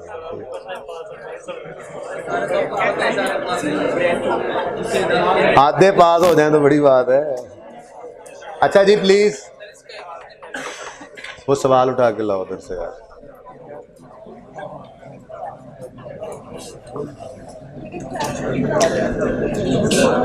ओके, बोर्ड की परली साइड मिटने लगी है, खलील मिटाने लगे हैं। हाँ परली साइड सारी उड़ा दो, वो उधर भी पड़ा हुआ था। चलो ठीक है। ओके, अब आप सब सवाल की तरफ तवज्जो करें अगर, तो ये सवाल स्प्रिंग 15 में 17 नंबर का आया है मैन्युफैक्चरिंग अकाउंट का। तो जो लोग इसको इजी ले रहे थे, हंसियाँ निकाल रहे थे, उनका हादसा निकलेगा अगर वो अभी भी सीरियस ना हुए तो। इंशाल्लाह एक वो कहते हैं ना उसको चुनावा, वो मैं आपको इस टेस्ट में भी दूंगा इनकम इसके मैन्युफैक्चरिंग अकाउंट का एक अच्छा सा सवाल डाल के। तो पासिंग मार्क्स लेने हैं, बेसिक्स को नहीं छोड़ना है। जैसे बोला बेसिक फॉर्मेट बनाकर एफर्ट करनी है, एक एक एडजस्टमेंट को पढ़ना है और कोशिश करके उसको जहाँ तक हो सके उसमें से मार्क्स स्कोर करने हैं। रिक्वायरमेंट ज़रूर पढ़नी है, रिक्वायरमेंट को एड्रेस करना है। मैंने एंड तक आपको जो कुछ इसमें वो पूछ सकता है वो बता दिया। सिर्फ कॉस्ट ऑफ गुड्स मैन्युफैक्चर्ड निकलवा ले, सिर्फ क्लोजिंग स्टॉक की कॉस्ट निकलवा ले, सिर्फ कॉस्ट ऑफ सेल्स की हद तक लेके आए या जीपी तक भी ले जाए, तो ये 4 लेवल्स के ऊपर वो रिक्वायरमेंट रख सकता है एग्जामिनर। तैयार रहिएगा। दूसरी बात, ये सवाल एग्ज़ाम लेवल का एक अच्छा सवाल है और ये सवाल मैं आपको क्लास में आज नहीं करवा रहा, ये एक सवाल आप लोग घर से करके लाएंगे। ठीक है जी, ओके। क्लास वर्क में टिक कर लें, कंप्लीटेड लेक्चर 1 क्वेश्चन NKL। ठीक है जी, ओके। अब क्वेश्चन स्टार्ट कर रहे हैं जी। Soya fry limited manufactures cooking oil, following information is available. अच्छा, मैन्युफैक्चर्स को अंडरलाइन कर लें, मैन्युफैक्चर्स, मैन्युफैक्चरर है ये। ठीक है, okay. Following information is available with respect to purchases and overheads for the year ended 31 December 2014। End पे आवाज आ रही है भाई? तो गौर से सुनो ना, आएगी इंशाल्लाह। रिक्वायरमेंट पहले पढ़ लें, आपके सामने सफ़ा तो है ही, खुद पढ़ते रहेंगे, ऐसी को बात बोल ही रहा हूँ। रिक्वायरमेंट पढ़ें। Disclose the above information in the note on cost of goods sold as would appear in the profit and loss account for the year ended 31 December 14। तो रिक्वायरमेंट ज़रा बता दूं कि क्या है। सवाल में मैंने सवाल बिल्कुल नहीं करना वरना फ़ायदा नहीं है, लेकिन इधर देखें, इनकम स्टेटमेंट नहीं मांगी उसने। अच्छा, बेसिकली ना आपको ये नोट में सारा कुछ ही बनाना पड़ा करेगा FIR 1 में जाके। बहरहाल फ़िलहाल तो मैं यूँ कह रहा हूँ FIR 2 में यहाँ पे नाम बदल लेंगे, यहाँ पे क्या लिख देंगे, सोया फ्राई लिमिटेड। यहाँ पे आप notes to the financial statements लिखेंगे for the year ended 31 December 2014। ठीक है जी। और ये लिखने के बाद ये नहीं लिखना, अब आपने रिक्वायरमेंट समझें, सेल्स नहीं। ठीक है जी, ये जीपी भी नहीं, उसने आपसे ये फिगर मांगी है, कॉस्ट ऑफ सेल्स की फिगर तो ये है। तो ये नोट है। अब नोट्स में जैसे आप नंबरिंग दिया करते थे, मैंने कहा था PPE का नोट है, कोई सा नंबर लगा दो, ऐसे ही कोई नंबर होगा इसका भी। हाँ, 5 ना करो भाई, सेल के बाद कॉस्ट ऑफ सेल आ जाता है, तो एक नोट सेल का होगा तो कॉस्ट ऑफ सेल का दूसरा नंबर ही होगा। ठीक है, तो ऐसे ये रिक्वायरमेंट है। ठीक है, अब आपके सवाल के अंदर डाटा ये नहीं होगा, बहरहाल रिक्वायरमेंट में यहाँ तक आपने पहुँचना है। आपको हो सकता है opening stock, closing stock given हो सकता है कुछ निकालना पड़े, कॉस्ट ऑफ गुड्स मैन्युफैक्चर्ड निकालनी पड़ेगी और कॉस्ट ऑफ सेल की फिगर निकालेंगे। ये आप वर्किंग 1 करेंगे कॉस्ट ऑफ गुड्स मैन्युफैक्चर्ड निकालने के लिए। ठीक है, वैसे ना इसी के नीचे भी ऐड किया जा सकता है। कॉस्ट ऑफ गुड्स मैन्युफैक्चर्ड में क्लोजिंग माइनस करो फिनिश गुड्स, ओपनिंग ऐड करो फिनिश गुड्स, तो कॉस्ट ऑफ सेल पे पहुंच जाओगे, वहां पे भी ऐड किया जा सकता है। ठीक है, ओके। चलें, सवाल की रिक्वायरमेंट पता लग गई, सवाल पढ़ना शुरू करते हैं जी। डिटेल ऑफ परचेजेस में कहता है रॉ मटेरियल परचेस्ड, आगे लिखता है including 17% sales tax which is refundable, which is, क्या रिफंडेबल टैक्स को हम परचेज में ऐड करेंगे? तो इग्नोर कर दें, इग्नोर कर दें, और इग्नोर नहीं करना, ये शामिल हुआ पड़ा है, सिर्फ इग्नोर से काम नहीं चलेगा। ऐसे नहीं लिखा हुआ कि मिसाल के तौर पे 60,000 जी परचेज है और 500 इसके ऊपर सेल टैक्स है, अलग पड़ा हुआ है, हम 500 को इग्नोर कर देते, ये शामिल है, गड़बड़ है। अच्छा, टैक्स तो पढ़ रहे हैं आप, सेल टैक्स पढ़ लिया नहीं पढ़ा? पढ़ रहे हैं, स्टार्ट भी हो गया है, तो इतनी बात तो पता लग गई होगी कि ये वैल्यू एडिड टैक्स होता है। 100 रुपए की चीज़ है तो जमा 17 रुपए करके 117 की बेच दी जाती है, 17 हुकूमत के, ठीक है। तो फिर आउटपुट इनपुट की एडजस्टमेंट, वो वैल्यू ऐड होती जाती है, वो बहरहाल वो मेरी डिस्कशन नहीं है। कहने का मकसद ये है कि अगर एक चीज़ इंक्लूसिव ऑफ सेल टैक्स है तो कह सकता हूं मैं कि ये 60, 500, 117 पर पड़ा है, और हमें ये चाहिए किस पे? 100 पे। तो लिखो 60, 500 को एनसर्कल करके इसके साथ कौमी ज़बान उर्दू में लिखो, ये 117 पर पड़ा है, हमें इसको 100 पर लाना पड़ेगा। अब अगली बात, मैं वो कैलकुलेशन नहीं बता रहा, ये 117 पर पड़ा है और हमें इसको 100 पर, बेटा 17 पर नहीं, 17 तो टैक्स है, हमें एक्सक्लूसिव ऑफ टैक्स चाहिए। ठंडा तो नहीं है भाई? इसको पकड़ा दो, इसको इसको पकड़ा दो, मैं ले जाऊंगा, ले लो जी। 117 पर पड़ा है, ये सेल टैक्स रिफंडेबल है, इसको हमने शामिल नहीं करना, तो 17 को निकाल दो। अब सेल टैक्स है तो इंक्लूसिव ऑफ सेल टैक्स का मतलब है ये 100 प्लस 17 हुआ पड़ा, तो ये 117 पे है, डिवाइड बाय 117 इंटू 100, सॉरी, ठीक है। तो बस ये लिखना नहीं है किसी ने यहाँ, ये घर पे जाके लिखना है, मैंने बता दिया क्या करना है, given amount over given amount percentage into required, वो कर लेंगे, ठीक है। और सही है, आपस में बातें नहीं करो प्लीज़। ये 60, 500 को डिवाइड करोगे 117 से, मल्टीप्लाई करोगे 100 से, तो हमारे पास वो फिगर आ जाएगी जो हमने रॉ मटेरियल परचेज में लिखना है। मत कैलकुलेट करना यहाँ पर, ठीक है, घर जाके करना। आगे बढ़ें, पैकिंग मटेरियल परचेज्ड, ये क्या है? नहीं, ये मटेरियल है फैक्ट्री की कॉस्ट, और क्या? ऑयल नहरों में बह के निकलता है, ऑयल बनता है, उसको पाउचेस में वो पैक करते हैं, फिर वो पाउचेस गत्ते के डब्बे में पैक होते हैं, फिर उसके ऊपर शॉपर चढ़ाया जाता है। तो पैकिंग मटेरियल भी बिल्कुल ठीक है, वो रॉ मटेरियल उस तरह से रॉ मटेरियल तो नहीं है, लेकिन उस रॉ मटेरियल को जब फिनिश गुड बनाते हैं तो उसको पैक भी तो किसी चीज़ में करना, ठीक है। तो पैकिंग मटेरियल क्या गिवन है? परचेज्ड। अच्छा, अब ज़रा यहीं पे बैठे बैठे ही आप नीचे पॉइंट 3 में नज़र मारें तो पैकिंग मटेरियल का ओपनिंग क्लोजिंग स्टॉक नज़र आ रहा है। इसका मतलब पैकिंग मटेरियल कंज्यूम्ड की फिगर और होगी, तो हमें पैकिंग मटेरियल कंज्यूम्ड भी निकालना पड़ेगा, ठीक है। जैसे रॉ मटेरियल कंज्यूम्ड निकालना है, रॉ मटेरियल परचेज आ गई, नीचे रॉ मटेरियल को ओपनिंग क्लोजिंग पड़ा है, raw material purchase, raw material consumed निकल सकता है, ऐसे ही पैकिंग मटेरियल कंज्यूम्ड भी निकल सकता है, ठीक है, ओके। वही बात करते हैं, ठीक है। जैसे रॉ मटेरियल के बारे में आपको कहा था, डायरेक्ट भी हो सकता है, इनडायरेक्ट भी हो सकता है। डायरेक्टली एट्रीब्यूट हो जाए in full to a cost unit तो डायरेक्ट, नहीं तो इनडायरेक्ट। ऐसे ही पैकिंग मटेरियल भी डायरेक्ट भी हो सकता है, इनडायरेक्ट भी हो सकता है। मिसाल के तौर पे ये है जूस का डिब्बा, इसमें ये जूस है, सुने बेटा प्लीज। अब रॉ मटेरियल तो ये जूस है, इसके अंदर वो फ्लेवर है, वो चीनी है, सारा कुछ है, ठीक है। अब एक बच्चा पिछली क्लास में एग्जांपल दे रहा था, कहने लगा इसमें वो आम है या सेब है, मैं क्या, सिवाय उसके सब कुछ होता है, ठीक है ना।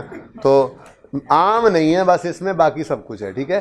तो बहरहाल ये रॉ मटेरियल था, ये जूस जो बनाया इसको हमने पैक किया इस छोटे से गत्ते के डब्बे में।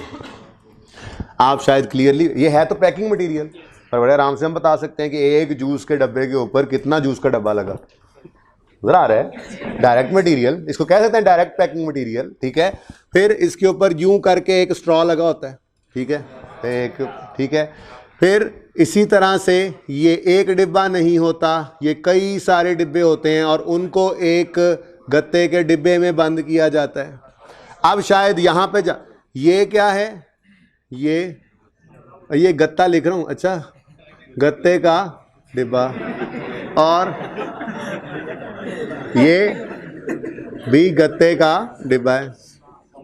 अच्छा सुनो, हो सकता है यहां पे आके अब आपको मुश्किल पेश आने लग जाए कि एक जूस के डब्बे में ये टोटल बड़े वाला कार्टन, इसको कार्टन कहते हैं, वो गत्ते का डब्बा, ये कार्टन, कार्टून, ठीक है। ये कार्टून जो है इसमें से कितनी एक जूस को कॉस्ट एलोकेट हो, शायद मुश्किल हो, या शायद हम निकालना जब, ठीक है जान दो, ठीक है। या फिर इसके ऊपर हमने एक प्लास्टिक की शीट चढ़ा ली, ठीक है, वो जो चढ़ी होती है, उसके ऊपर फिर एक रस्सी बांध दी, ठीक है। तो ये सभी क्या है, पैकिंग मटेरियल है। तो ये पैकिंग मटेरियल में कुछ डायरेक्ट भी हो सकता है, कुछ इनडायरेक्ट, तो कोई मसला नहीं है। इनडायरेक्ट मटेरियल है तो ओवरहेड्स में, जैसे रॉ मटेरियल इनडायरेक्ट हो तो ओवरहेड्स में शो करते हैं, ऐसे अगर पैकिंग मटेरियल इनडायरेक्ट है तो ओवरहेड में शो कर लो, और अगर पैकिंग मटेरियल डायरेक्ट अज्यूम करो तो ऊपर डायरेक्ट मटेरियल में शो कर दो, ठीक है। अब दोनों तरह सोचा जा सकता है, सवाल चुप है तो एक छोटी सी अजम्पशन ले लेना, नोट में लिख देना, I have assume packing material as direct, और उसको यहाँ पर रॉ मटेरियल कंज्यूम्ड के बाद ही यहाँ पर वो जो मैंने कहा था ना कि 5-6 लाइन, 4-5 लाइनें छोड़ दिया करो, तो 3-4 लाइनों में तो ये बात आ गई, एक लाइन एक्स्ट्रा इसीलिए होती है एहतियातन, ठीक है। यहाँ पर लिखना चाहो तो आपको, नहीं जी हम फैक्ट्री ओवरहेड में लिख लेंगे, बिल्कुल लिख सकते हैं आप फैक्ट्री ओवरहेड में भी, लेकिन इधर लिखने का क्या फ़ायदा है वो भी बता रहा हूँ आपको। यहाँ पर हमने लिखा पैकिंग मटेरियल, अब लाइन एक ही है तो यहीं ब्रैकेट में ही कर लेंगे, ओपनिंग गिवन है प्लस परचेज गिवन है लेस क्लोजिंग, तो ये यहाँ पे आ जाएगा, ठीक है। डायरेक्ट लेबर ज़रा आप और ज़रा नीचे जाएं, ये FOH है, ऐसे कर लेते हैं, ये FOH है, ठीक है, और यहाँ पर डायरेक्ट लेबर आ जाएगा। अच्छा, अब दोनों तरफ जा सकते थे, अगर हम इनडायरेक्ट अज्यूम करें तो यहाँ पे ओवरहेड्स में, अगर डायरेक्ट अज्यूम करें तो यहाँ पे लिख देंगे, ठीक है। लेकिन अगली चीज़ गिवन थी, मैं ज़रा थर्ड लाइन को छोड़ के पहले फोर्थ पे जंप करना चाह रहा हूँ, एक बात शुरू कर बैठा हूँ इसलिए ख़त्म कर लें। ट्रांसपोर्ट कॉस्ट है relating to raw material 70%, packing material 30%। ये ट्रांसपोर्ट कॉस्ट को हम स्टॉक की कॉस्ट में ऐड करेंगे, करना है ना, ऐड करना है कि नहीं करना। अच्छा, अब अगर तो आपने इनडायरेक्ट मटेरियल को, इधर देखना सब तवज्जो से, इनडायरेक्ट मटेरियल को ओवरहेड में यहाँ पर लिख दिया तो फिर एक तो ठीक है कोई मसला नहीं, इनडायरेक्ट है, इनडायरेक्ट पैकिंग मटेरियल, अगर प्राइम मिनिस्टर नहीं पैकिंग मटेरियल, अगर आपने इसको इनडायरेक्ट मटेरियल अज्यूम कर लिया है मिसाल के तौर पे, तो फिर एक छोटा सा काम और भी करना पड़ेगा, फ्रेट को, ट्रांसपोर्ट को ऐड तो करना ही है आपको, यहाँ पे भी ट्रांसपोर्ट ऐड करनी पड़ेगी 70%, यहाँ पे ट्रांसपोर्ट नीचे ऐड करनी पड़ेगी 30%, ठीक है। लेकिन अगर आपने इसको अज्यूम कर लिया डायरेक्ट तो फिर ट्रांसपोर्ट 100% यहीं पर शो कर देना, दोनों ही जो यहीं पड़े हैं तो उनकी कॉस्ट भी यहीं पर, ट्रांसपोर्ट कॉस्ट भी आ जाएगी, फिर ये काम यहाँ पर नहीं करना पड़ेगा। बहरहाल सही दोनों है, किसी ने डायरेक्ट अज्यूम किया तो फिर ट्रांसपोर्ट कॉस्ट सारी यहीं ऐड कर देगा डायरेक्ट मटेरियल वाले पोर्शन में, और किसी ने इनडायरेक्ट अज्यूम किया तो फिर इस ट्रांसपोर्ट कॉस्ट को 70% और 30% में तोड़ के लिखना पड़ेगा। बात समझ आई है? ठीक है, कर लेंगे सवाल इंशाल्लाह। ओके, एक चीज़ बीच में छोड़ गया था, वो क्या है? Settlement discount. जी, सेटलमेंट डिस्काउंट किसको कहते हैं? ट्रेड डिस्काउंट को कहने वाले को दिल करता है कि बंदा जो है ना उल्टा लटका दे इस पोल के साथ, और वो लटका रहे एक हफ्ता पूरा जब तक कि वो ट्रेड डिस्काउंट। सेटलमेंट डिस्काउंट दूसरा नाम था कैश डिस्काउंट का, ठीक है, याद माजी साहब इंट्रो में पढ़ा था, सुनो इंट्रो में, इसीलिए कह रहा था याद जी सेटलमेंट डिस्काउंट कोई नहीं, अंडरलाइन खैर है, अंडरलाइन मैं रिवाइज करवा देता हूँ। लिखें सेटलमेंट डिस्काउंट को अंडरलाइन करके लिखें, कैश डिस्काउंट लिखें, शर्म करते हुए लिखें, बस ठीक है, बस इतना ही लिखना था। सेटलमेंट डिस्काउंट किसका दूसरा नाम है? कैश डिस्काउंट का। अभी देखें एग्जाम्पल, हमने चीजें खरीदी 100 रुपए की उधार पे, परचेजेस डेबिट, क्रेडिटर्स क्रेडिट 100। अच्छा चलो ये तो बाद में देखते हैं, जरा बताओ ये सेटलमेंट डिस्काउंट या कैश डिस्काउंट जो गिवन है 400, इसको क्या करें? इसकी तो जर्नल एंट्री होती है ना, इसको इग्नोर तो नहीं ना करते। चलो अब देखते हैं, अब देखते हैं। परचेज हमने की 100 रुपए की उधार पे, क्रेडिटर ने आवाज लगाई, दे जाओ यार पैसे, दे जाओ यार पैसे, दे जाओ मेहरबानी। अच्छा तुम लोग ना 90 दोगे तो 10 माफ किए। हम फौरन आए, भागे भागे, हमने कहा ये पकड़ो 90 रुपए, ठीक है। और अब हमने पैसे देने कितने थे, दिए कितने? एक लायबिलिटी थी 100 की, 90 में जान छूट गई, तो फायदा हुआ नुकसान? फायदा हुआ या नुकसान? खुशी हुई या गम? खुशी यानी इनकम हुई या गम यानी एक्सपेंस हुआ? बोलो। या अब इंट्रो में वापस चला गया हूं मैं, क्या कर सकता हूं? 100 रुपए की लायबिलिटी थी, 90 रुपए की आपने पे करके जान छुड़ा ली, तो आपको एक खुशी हुई, फायदा हुआ। इस खुशी को एक्सपेंस कहते हैं, इनकम कहते हैं? इनकम कहते हैं। तो 10 रुपए आपने क्रेडिट किए, इसको नाम दिया डिस्काउंट रिसीव्ड इनकम। और डेबिट किसको क्या? बैंक में पैसे आए? नहीं, क्रेडिटर को कहा ये आपको नहीं मिलने। इसको हम कहा करते थे कैश डिस्काउंट या सेटलमेंट डिस्काउंट की एंट्री, एंट्री ऑफ कैश और सेटलमेंट डिस्काउंट। ओके सुनिए, यही डिस्काउंट की एंट्री अलाउड में भी ऐसे ही होती थी। हम बेचते थे चीज, मिसाल के तौर पे हमने 100 रुपए की चीज बेची, हमने कहा यार दे जा पैसे, तेरी मेहरबानी, 95 दे जा, 5 माफ किए। अब हमने रिसीव करने थे 100, 95 रिसीव किए, तो हमें नुकसान हुआ या फायदा? खुशी मिली या गम? तो गम को इनकम कहते हैं, एक्सपेंस। गम एक्सपेंस मिलते जुलते तो नहीं है, खैर चलें। तो बहरहाल हम कहा करते थे डिस्काउंट अलाउड एक्सपेंस डेबिट कर लो और डेटर को। तो बहरहाल ये सारी बहस का लुब्बे लुबाब ये निकला कि सेटलमेंट डिस्काउंट की एंट्री तो होती है, सेटलमेंट डिस्काउंट की एंट्री जर्नल एंट्री तो होती है, लेकिन वो जर्नल एंट्री परचेज की फिगर को कोई नहीं छेड़ती। देख लो, सेल की फिगर को नहीं छेड़ेगी डिस्काउंट अलाउड एक्सपेंस की एंट्री, परचेज की फिगर को नहीं छेड़ेगी डिस्काउंट रिसीव्ड इनकम की एंट्री। ये अदर इनकम में नजर आएगा, है इनकम, वो एक्सपेंस सेलिंग एक्सपेंस में नजर आएगा, डिस्काउंट अलाउड एक्सपेंस। ये बात समझे हो? तो इसका मतलब ये एंट्री लिख लेना ना साथ, छोटी सी ये लिख लो एंट्री, ये 400 के साथ एंट्री लिखो, creditor debit discount received income credit, ये लिखकर और फिर साथ लिखो हमारे सवाल में इसको हमने इग्नोर करना, क्योंकि हम क्या लेने लगे हैं, हम तो परचेजेस की फिगर ले रहे हैं ना, तो उन्होंने तो हिलना नहीं। ये ना कहने लग जाओ कि जी ये जो है ना रॉ मटेरियल की 400 रुपये परचेज में से माइनस कर देते हैं 400। भाई नहीं माइनस, ये ट्रेड डिस्काउंट नहीं है। ये ट्रेड डिस्काउंट होता ना खुदा ना खास्ता तो 60-500 में से इसको माइनस करते, ठीक है। सेटलमेंट डिस्काउंट है, एंट्री जरूर बिल जरूर करनी है, लेकिन वो एंट्री सामने आपके, उस एंट्री ने परचेज की फिगर को नहीं छेड़ना। Okay done. तो 400 को क्या करना है हमने, IGNORE इग्नोर। ये कैश या सेटलमेंट डिस्काउंट की यादें माजी।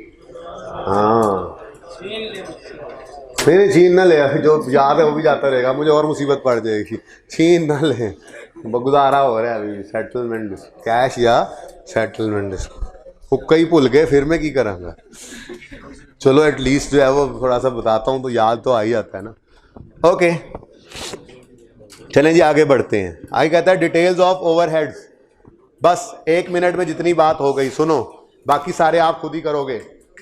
डिटेल्स ऑफ ओवरहेड में, डिटेल्स ऑफ ओवरहेड में नजर आ रहा है अब रेनट 2700 जी। इस 2700 के बारे में अब सही झगड़ा होना।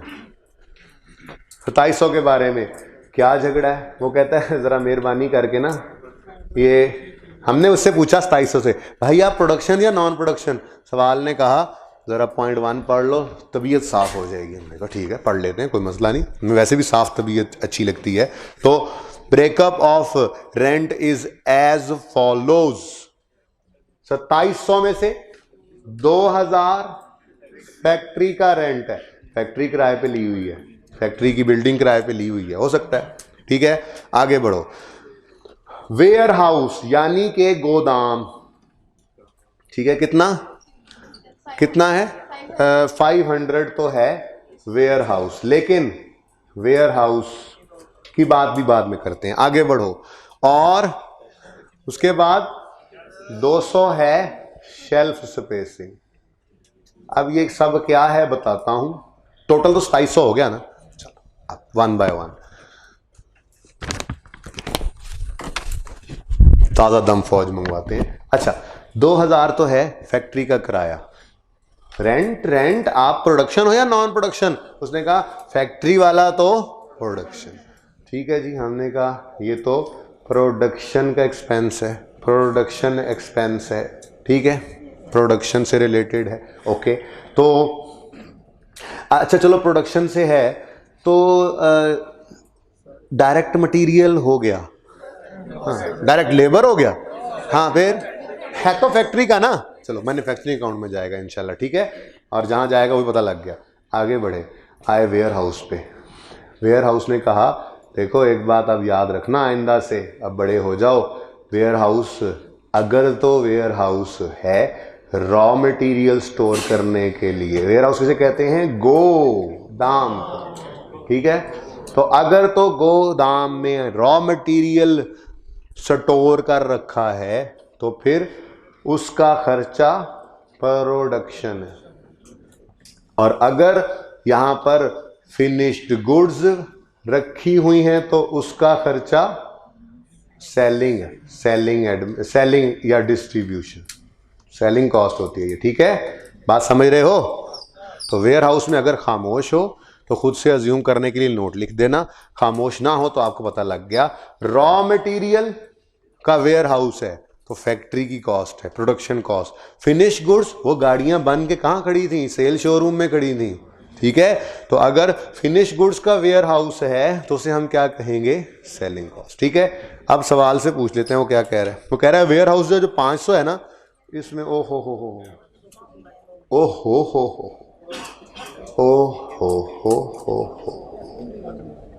प्राइम मिनिस्टर भी आ गया बीच में, ठीक है, लेकिन कोई बात नहीं, हाँ सारा ही है पर अलग तो करना है ना।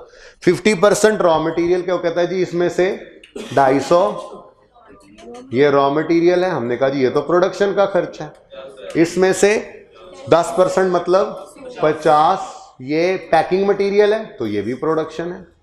और इसमें 40% फिनिश्ड गुड्स का है। 40% कितना बन रहा है?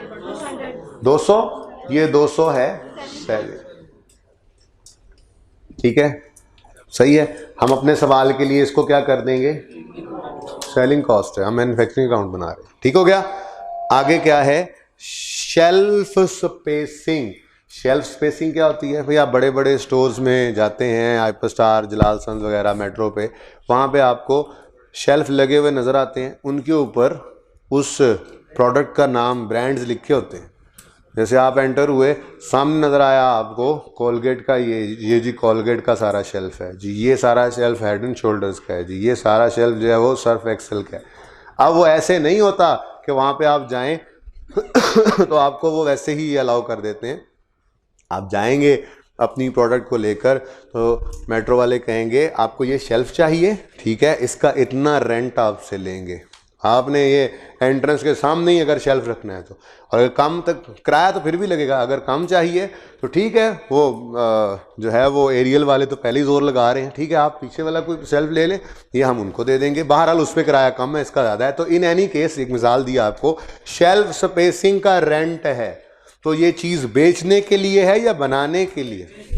बेचने के लिए। तो शेल्फ स्पेसिंग के सारे का सारा क्या है? सेलिंग। ओके, तो इसका मतलब इस 2700 में से 2000, 250 और 50 ये सारे का सारा प्रोडक्शन है, ये मैन्युफैक्चरिंग अकाउंट में जाएगा। ठीक है जी, ओवरहेड। ओके, सही है। चल, ऐसे ही सैलरीज एंड वेजेस हैं, ऐसे ही अदर वेरिएबल ओवरहेड्स हैं और फिक्स्ड ओवरहेड्स हैं। उसके बाद पॉइंट 3 में ओपनिंग क्लोजिंग बैलेंसेस गिवन है और पॉइंट 4 के अंदर एनआरवी की एडजस्टमेंट भी है फिनिश गुड्स की। तो ये सवाल आपका होमवर्क रहा। ठीक है जी, जिंदगी रही तो कल मिलेंगे। अल्लाह हाफिज।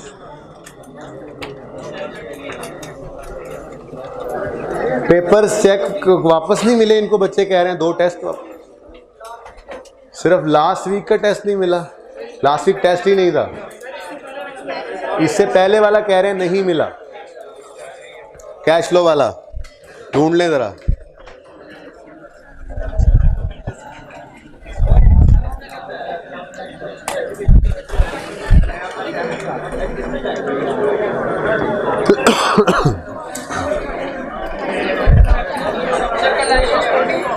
हाँ हाँ, ये तो रख दे यार।